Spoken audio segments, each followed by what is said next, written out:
I think you ought to know I'm feeling very depressed. Disclaimer, this video is solely about the actual history about Richard III, not the Shakespeare version. I will do a video about the play and the character in due course, but I see the real-life king and the Shakespeare character as two separate entities. Speculation of his abnormalities, or lack thereof, as well as the true parentage of Edward IV and who really killed the princes in the tower, will have to wait for another video. Okay? Okay. Ooh, ice cream. I picked the right time to record, didn't I? Just as the ice cream van's coming along. I can't have ice cream. My tolerance for lactose has plummeted. If I have any, it's not going to be pretty. As the first male figure to be covered on my channel, I don't think we could have picked a better subject than Richard III.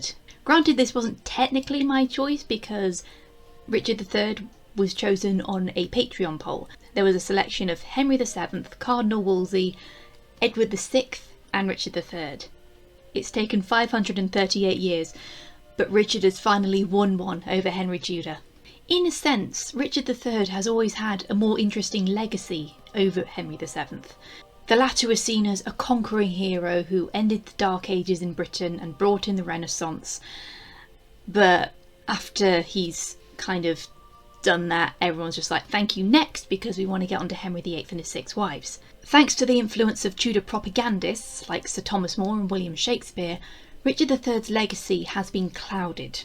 Richard III is more commonly seen as a villainous king who killed everyone and anyone who stood in his way, or to get the throne of England. He wiped out all but one of his Lancastrian rivals, and then even turned on his Yorkist brothers because they inconvenienced him. It seems, however, that Richard got the blame for a lot of stuff he didn't do, mostly because he was the last king to come before Henry VII, and the only way the Tudors, of all people, could prove that they were the good guys was to make the guy that they defeated look as bad as possible. So let's sort out the real story of Richard III from the fiction before we move on to his numerous and diverse on-screen counterparts, shall we? Although keep in mind, I now have to summarise 30 years worth of English and French history, and most of the major players are either called Richard, Edward or Henry.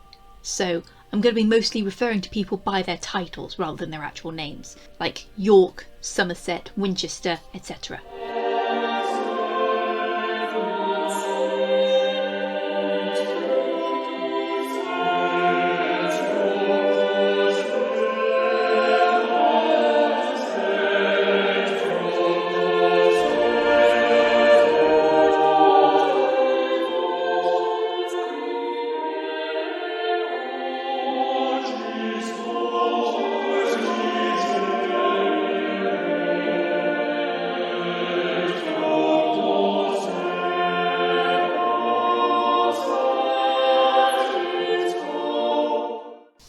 Richard Plantagenet was born on the 2nd of October, 1452 at Fotheringhay Castle in Northamptonshire. If Fotheringhay sounds familiar to you, that's because this is the same castle where Mary Queen of Scots would be executed about 130 years later. Richard was the last-born son of the Duke of York, also named Richard Plantagenet, and Cecily Neville. The couple had 12 children in total. You are likely familiar with Richard's 2 older brothers, Edward and George, who would later become King Edward IV and the Duke of Clarence respectively. But he had notable other siblings too. Anne of York, the eldest, became the Duchess of Exeter and died in 1476. His other sisters included Elizabeth, Duchess of Suffolk, Margaret, Duchess of Burgundy, and Ursula of York, who died in infancy. Most of Richard's other brothers, Henry, William, John and Thomas, also shared the same fate. Infant mortality was very common at the time, even for high-born babies. However, there was one other brother, named Edmund, born between Edward and George, but we'll get back to him. At the time of Richard's birth, Henry VI, the third Lancastrian king since the fall of Richard II, had been reigning for 30 years. The Yorkist Plantagenets was one of the most respected houses in England. York was a close friend of the king, having grown up with him and being knighted by the Lord Protector. York then pursued a military career, and what better place than France, where the 100 Years' War was still going. At that point in English history, it was likely that no one could remember a time when England was not at war with France.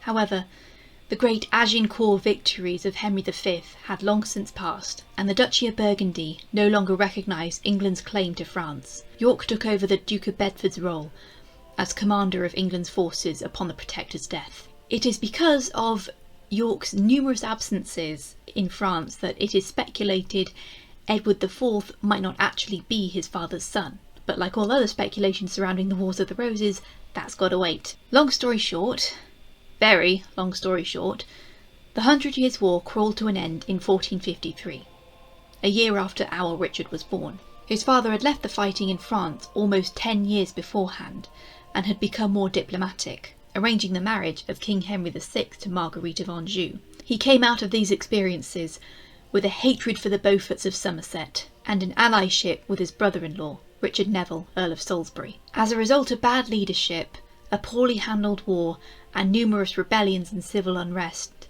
our Richard, future Duke of Gloucester and King of England, was born into a treacherous world, which was only going to get worse when the Wars of the Roses began, just 3 years after his birth.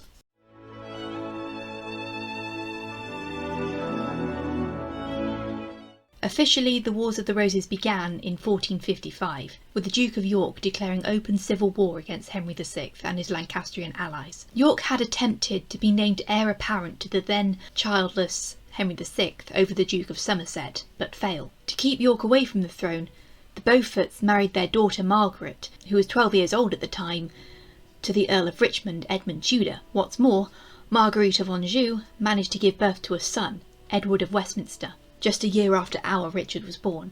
But the monarchy struggled to stay afloat when Henry VI suffered a nervous breakdown, and he was unresponsive for 17 months. York was appointed Protector of the realm in 1454. However, Henry VI recovered, and York was ousted. In revenge, York allied himself with Salisbury and the Earl of Warwick, later known as the Kingmaker, raising an army to confront Somerset. May 22nd, 1455 marks the beginning of the Wars of the Roses, with the First Battle of St Albans, where many senior Lancastrian supporters were killed, including the Duke of Somerset. Our Richard is shown in Shakespeare's histories as performing his first evil act by killing the Duke of Somerset in Henry VI Part 2. However, seeing as he was 2 years old at the time, I think we can agree on the impossibility of this. Well, 3-year-olds can have a temper. There's a difference between throwing your food on the floor and stabbing a duke through the heart.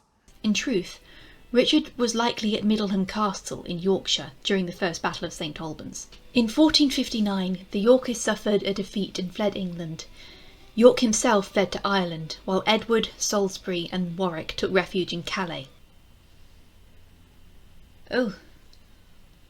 Yeah, neighbours just had a baby. If you can hear a baby crying, that's just the baby. I hope I'm not talking too loud for them. Richard, who was now 7, was put in the care of the Duchess of Buckinghamshire, along with his brother George. Meanwhile, his father returned to England, along with his allies a year later, and the Lancastrians were once again defeated at the Battle of Northampton. Henry VI was captured and taken to London. However, York was not proclaimed king as he had hoped. If he had, then he would be the Richard III I'd be talking about right now. Instead, he had to compromise with Parliament to be named Henry VI heir apparent instead of his son. However, York was king in all but name. It didn't last. Let's just say York severely underestimated Queen Marguerite. She had fled to Scotland to raise an army. York headed north to confront her, accompanied by his second son, Edmund of Rutland. Ironically, the city of York itself was for the Lancastrians. The new Duke of Somerset, along with the Earl of Northumberland, and Baron de Clifford, were hell-bent on avenging their fathers, who were killed at St Albans. York met his end on the 30th of December 1460 at the Battle of Wakefield, along with his son Edmund, who was attempting to flee. In Henry VI Part 3, Rutland is portrayed as the youngest son, who was murdered in cold blood by Clifford, and a blood-soaked handkerchief is shown to York by a victorious Marguerite, so she can see her foe weep in despair before she has him beheaded. York's head was mounted on the walls of York in the manner befitting a traitor, wearing a paper crown. At this time, Edward, York's son, was 18 and George was 11. Richard was 8. The latter two were hurried overseas for their protection, while Edward and Warwick joined forces to avenge their fathers. Just weeks after defeat at Wakefield, Edward won the Battle of Mortimer's Cross in February 1561, only for Warwick to lose the Second Battle of St Albans 2 weeks later, where Henry VI was recovered by the Lancastrians. Unperturbed, Edward and Warwick reunited in London, proclaimed the former as king, and engaged with the Lancastrians once again at the Battle of Towton. More Lancastrian nobles lost their lives in this battle, and it is likely that as many as 20,000 men were slaughtered. Queen Marguerite fled with her son to Scotland. Henry VI was caught a year later. Richard and George returned to their brother, who was crowned in Westminster Abbey on the 28th of June 1461. It was at said coronation where Richard was granted many honours, including the Dukedom of Gloucester and knighthoods of the Order of the Garter and of the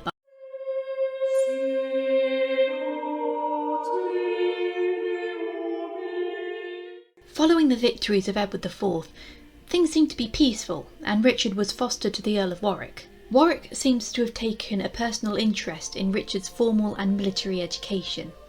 Edward granted his brother Commissioner of the Array of the Western Counties in 1464, and had his own command of soldiers by the time he was 17.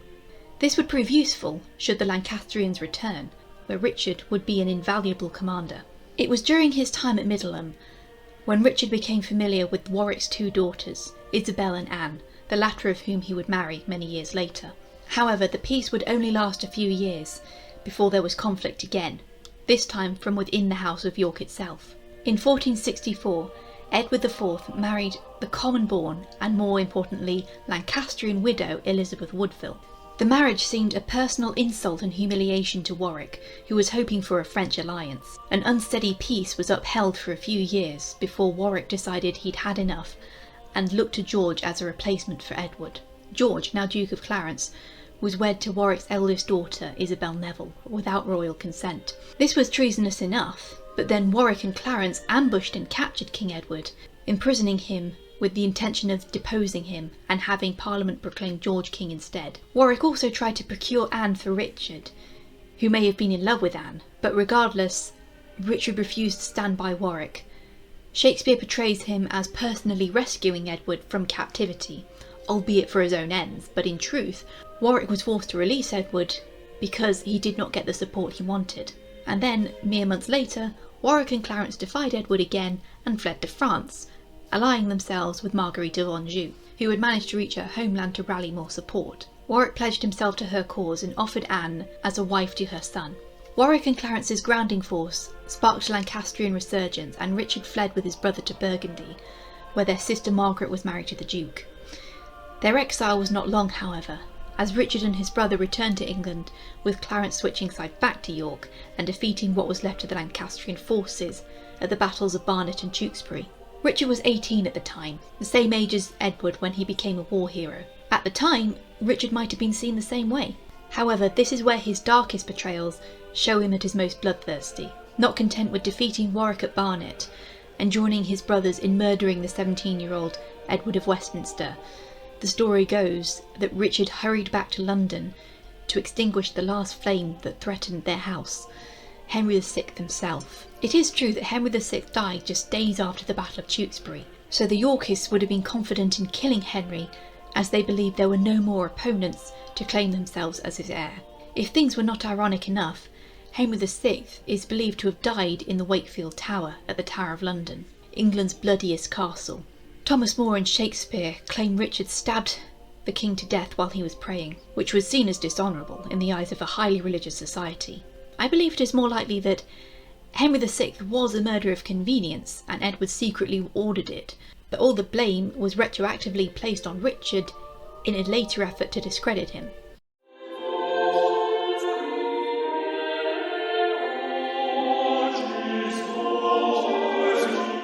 Even with their enemies defeated, there could be no peace. Richard maintained his loyalty to his eldest brother, while George, it seems, could not stop poking the bear, and opposed his brother at every turn. First with Richard. After the death of Edward of Westminster, Anne Neville was forgiven her association with the Lancastrians, and placed in the guardianship of Clarence and his wife.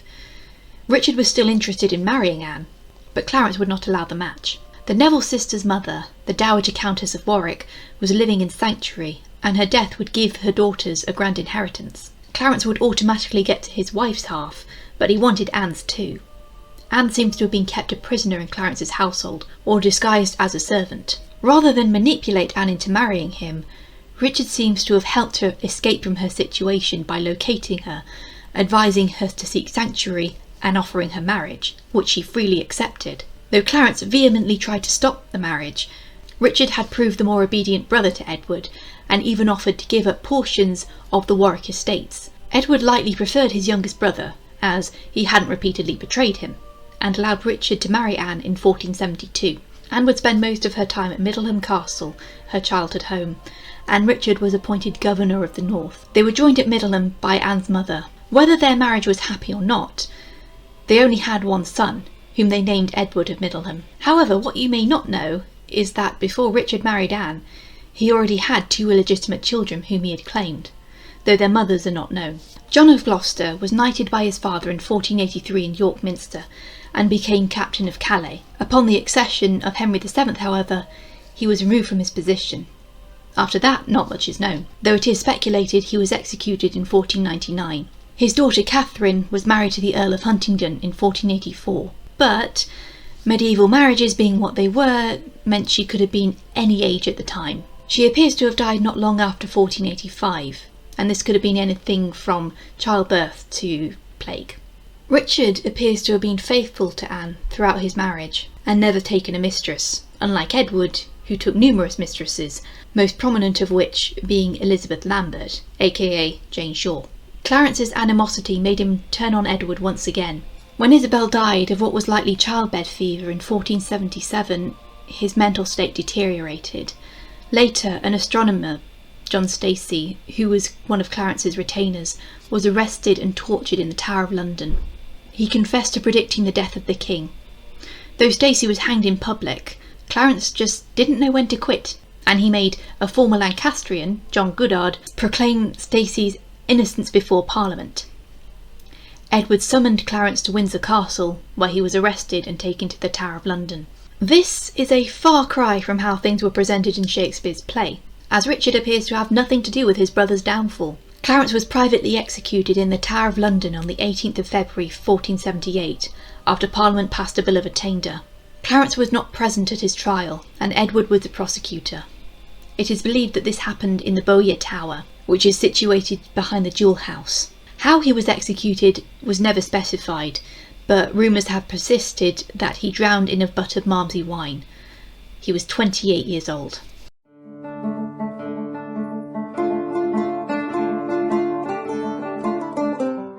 Over the next few years, Richard appears to have remained loyal and dutiful towards Edward IV. He was responsible for much of the northern and western territories, so he was often away from court. As usual, through the medieval period and even the Tudor period, there was always tension on the northern border with Scotland. Penrith Castle in Cumberland was Richard's base as he defended against the Scots and became Sheriff of Cumberland and Lieutenant General of the North. In 1480, war with Scotland was officially declared. Edward IV did not come to lead his troops as expected and left Richard in charge for the next 2 years. Though Richard failed to claim Scotland as Edward had wanted, one of the most significant results of this war was the capture of Berwick upon Tweed, a coastal town that has often changed hands from the Scottish to the English. This victory firmly established Berwick as the northernmost English town, 2 miles from the Scottish border, and it remains so to this day. Edward decided to name him Lord Protector as he lay on his deathbed.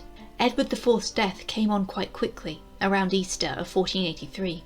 Despite his failing health, he was able to appoint a regent for his 12-year-old son, also named Edward, before he passed away on 9th of April 1483, 19 days before his 41st birthday. At the time of Edward IV's passing, Edward V was living at Ludlow Castle on the Welsh border. It was common for princes of Wales to be based there and then fetched to London when they assumed the throne. Elizabeth Woodville, whose family had held a large influence at court since her marriage, was not prepared to give up her privilege to Richard. She sent her eldest brother Anthony to fetch Edward from Ludlow, along with one of her sons, while Richard was making his way south. His key ally in his takeover was Henry Stafford, Duke of Buckingham. He overruled the Woodvilles and the Greys men and had them arrested. Edward V was taken from Stony Stratford, not to be confused with Stratford-on-Avon, to the Tower of London to await his coronation. He was later joined by his younger brother, Richard of Shrewsbury. But the king under his control, prevalent hatred of the Woodvilles at court, and Richard's strong and fearsome reputation It was only too easy for the Duke of Gloucester to seize the throne and be crowned Richard III. I sometimes wonder how one could show Richard in a good light when he is literally deposing his own nephew. But the answer is simpler than you may think when you consider the bigger picture. 2 kings in the last 100 years had been deposed due to civil war. Richard II and Henry VI. What did they have in common? Both kings acquired the throne as children, and the realm had to be ruled by a regent. Only, when said king had reached their majority, their rule was weak, and it caused dissatisfaction in the realm. With the third boy king, it is highly likely that something like this may happen again. Richard may have been willing to become the bad guy so long as the realm had a strong and solid leader to rule against age-old enemies, such as Scotland, France, and the last gasps of the Lancastrians. To become king, Richard would have to declare Edward IV's children as illegitimate, which could be easily proven. Edward IV had a reputation for womanising, and Elizabeth Woodville was not the first woman that he had offered marriage to. Eleanor Butler was one such woman. This dispute was already a controversy that Warwick and Clarence had attempted to use against Elizabeth during the king's lifetime, but had failed. The illegitimacy of Edward V was declared openly on the 22nd of June 1483, outside St Paul's Cathedral, which was the exact date intended for his coronation. Here is where another of Richard's bloody murders happens. Significantly, this took place at the Tower of London, which at the time was used as a royal residence.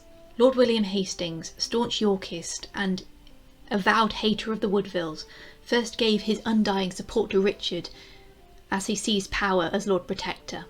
Despite his loyalty, however, his true allegiance was to Edward IV, and even shared a mistress with him in Jane Shore. It is very likely he would not have seen Edward's son deposed, so Richard sought to accuse him of treason. Hastings, as a result, was the first of 7 nobles to be executed within the Tower of London, on Tower Green. He would be followed by Anne Boleyn, Margaret Pole, the Duke of Clarence's daughter, Catherine Howard, Jane Rochford, Jane Grey, and Robert Devereux, Earl of Essex. Richard's executions of his enemies did not stop there. On the 25th of June, Anthony Woodville and Richard Grey were executed at Pontefract Castle, the same castle where Richard II was mysteriously murdered in 1400. The next day, Richard was proclaimed King Richard III.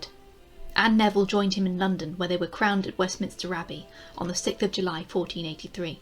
Immediately after their coronation, they embarked on a royal progress, visiting Cambridge, his northern estates, and most importantly, the city of York, making large donations to churches and universities.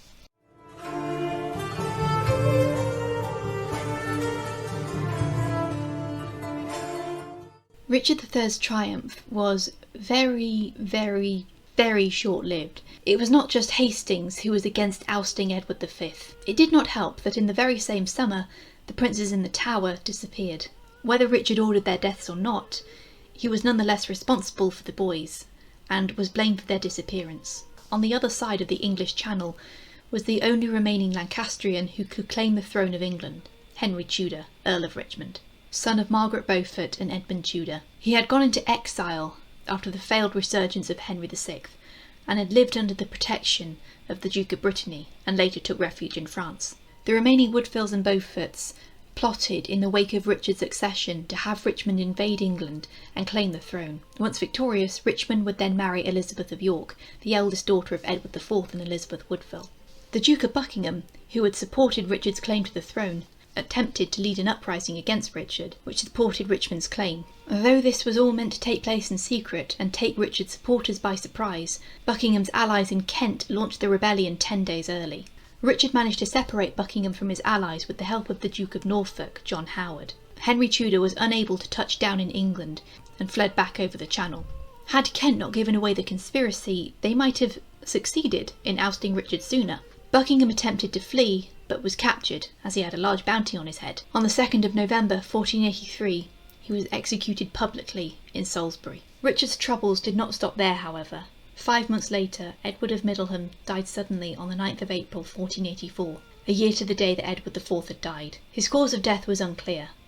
He was at Middleham Castle at the time, and his place of burial is unknown. Richard's enemies believed that this was God's punishment for usurping the throne, and the now unclear succession threatened the stability of the realm. Richard named John de la Pole, Earl of Lincoln, as heir presumptive, as opposed to Edward Plantagenet, Earl of Warwick, the Duke of Clarence's son, due to the Act of Attainder. Richard failed to conceive another child with Queen Anne, who herself passed away on 16th of March 1485. On a very ominous but entirely coincidental note, the day she died there was a solar eclipse.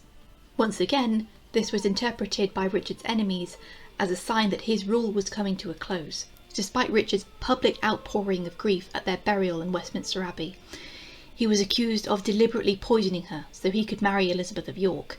This drove him to publicly denounce this on the 30th of March. Rather than marry his niece, whom he had declared illegitimate, remember, Richard sought a political foreign alliance with Portugal for himself and Elizabeth, whom he was trying to keep away from Tudor. However, before these plans could go ahead, Henry Tudor himself touched down on the British Isles, this time landing in Wales before moving towards London.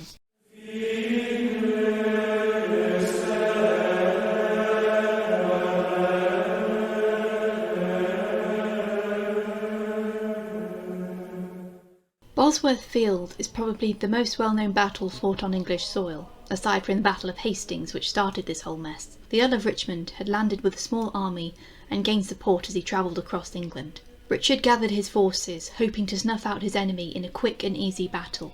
Now, I have to make something very, very clear, because when I was in 13, or senior year of high school, my history teacher packed me and my class into a minibus and had us walk all the way through the Leicestershire countryside, nearly get stampeded by cows and ruin my River Island boots, just to show the actual spot where the battle took place. Turns out, the actual Battle of Bosworth Field Visitor Centre isn't actually where the Battle of Bosworth Field took place. No, instead, where the actual battle took place, where Richard was actually killed, is a cornfield with a slight slope.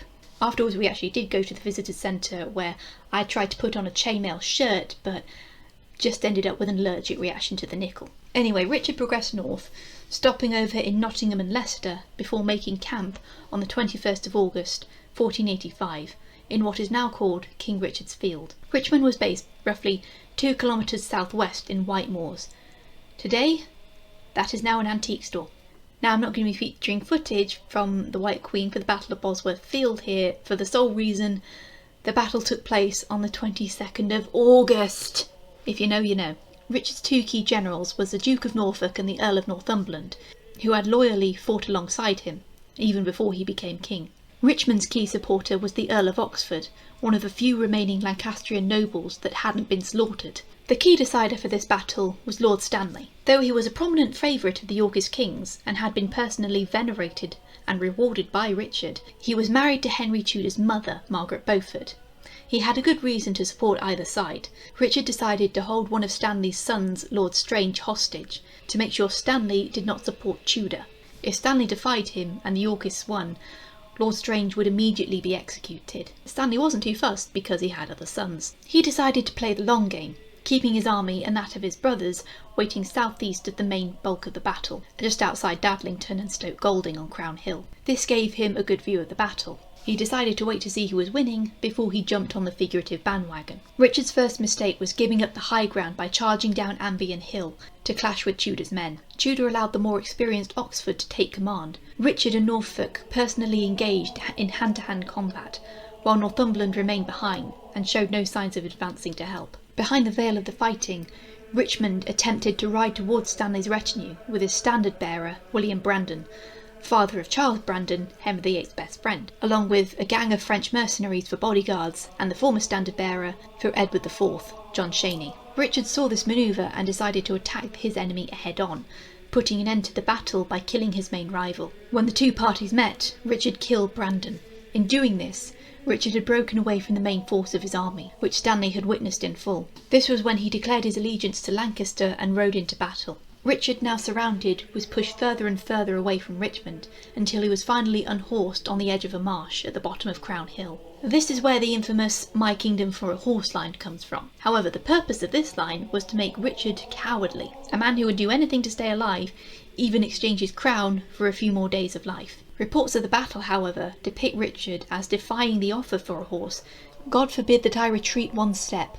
I will either win in the battle as a king or die as one." Richard's closest friends, Percival Thorwall and Richard Radcliffe, were killed alongside him. He himself was surrounded by Stanley's men and continued fighting until he was supposedly dispatched by a Welsh soldier with a halberd.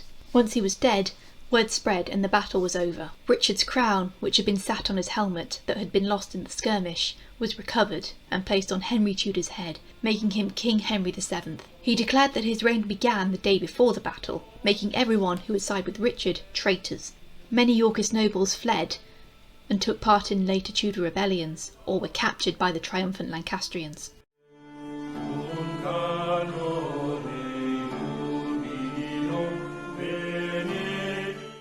Oh, there it is. Behind Lady Audley's secret. That was the secret she was hiding from North Utopia.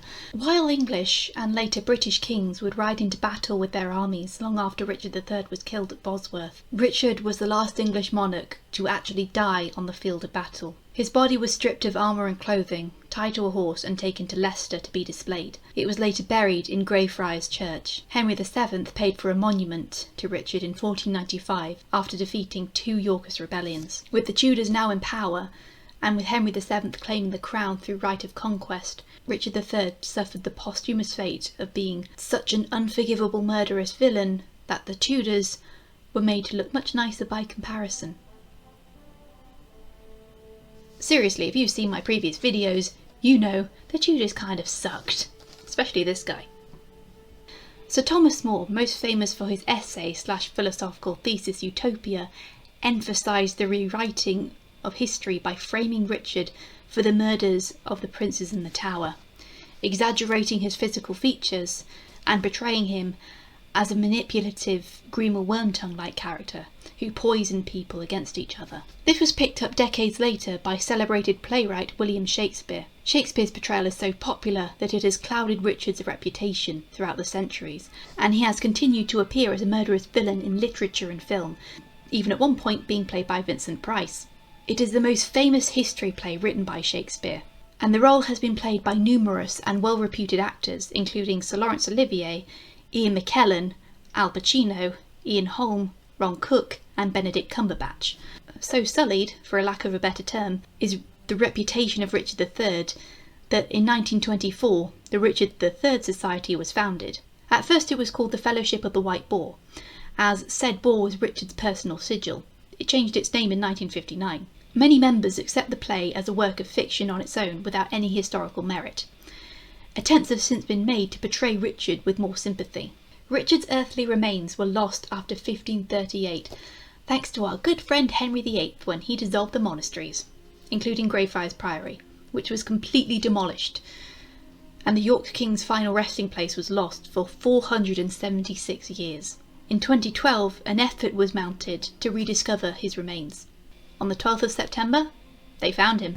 I'm in the car park. What are you doing in the car park?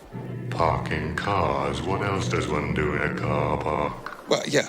He was recognised mostly due to the curved spine, which is often attributed to Richard, as well as several wounds on the skull made by all manner of weapons, including a dagger, a sword and a halberd. It was deduced that in the heat of the battle, Richard loses his helmet, and a halberd cut away part of his skull, exposing his brain, which was the ultimate blow that did him in. It is believed that when his body was carried to Leicester, it was desecrated by onlookers, which caused more wounds to the body, including a stab in his right buttock.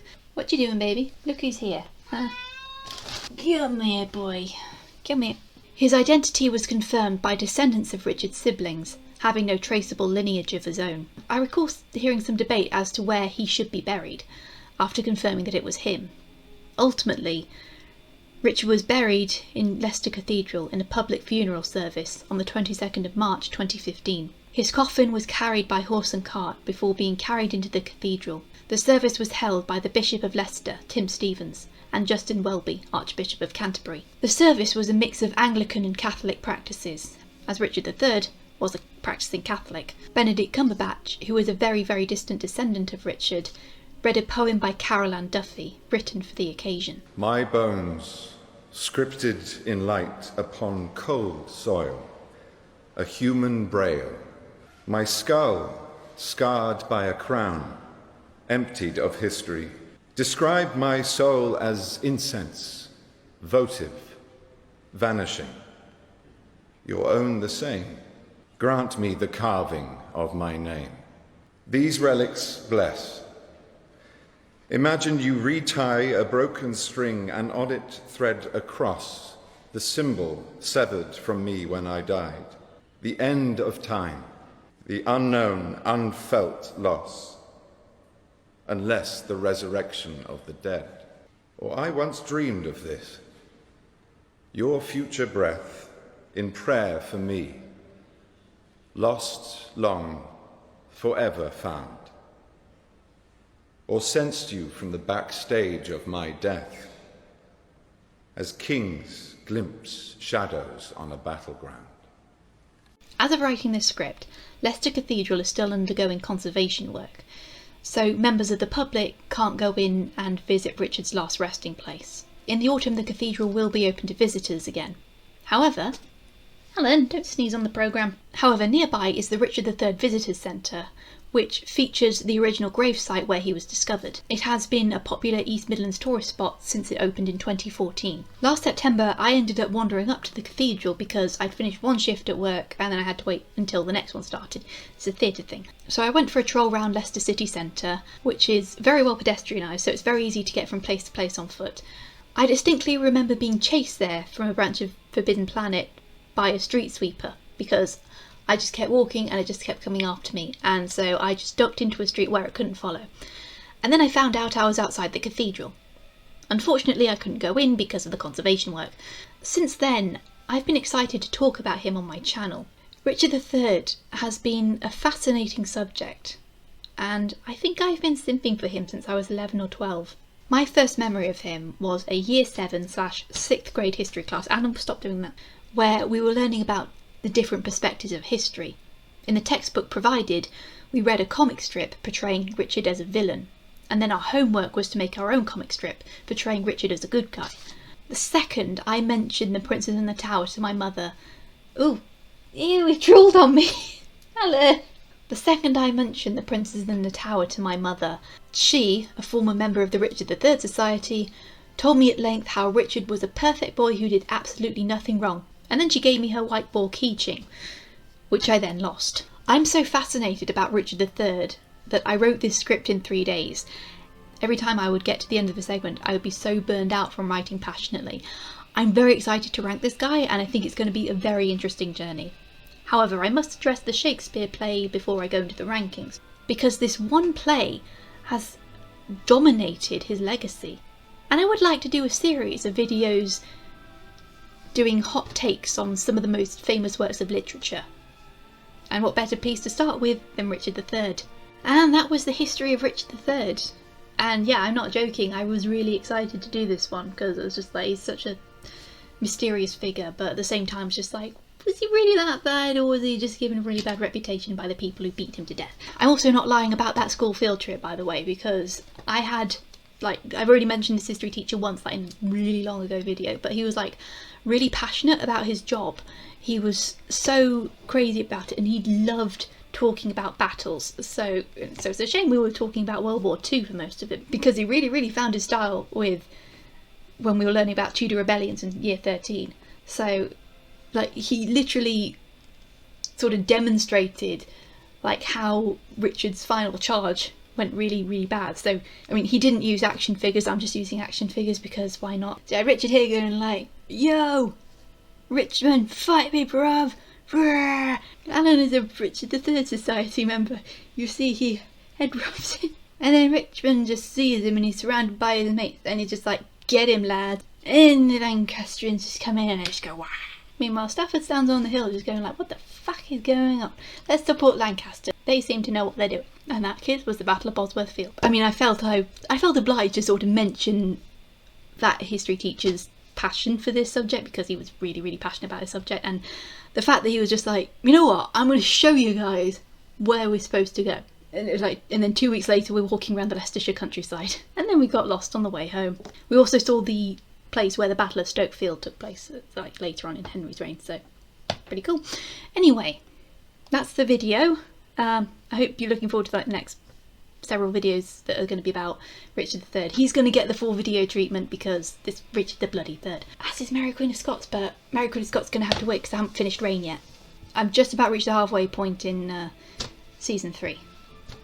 I don't think I'm going to get around to Catherine de Medici this year, but maybe early next year. If you don't want to miss the next lots of Richard III videos, make sure you subscribe and click the bell, and give this video a like, share it round, because that really does help. Really could do with the support. Speaking of support, thank you so much to my wonderful patrons whose names are on the screen right now. King Queen patrons is the highest tier, and for their support they get a shout out in the credits. Thank you so much, Alison Cuff, Annalise Barnett, Jill Nero, Larissa and Leslie Williams. And now my throat's really dry and the cat will not get off my lap, so I think it's best to give him some attention.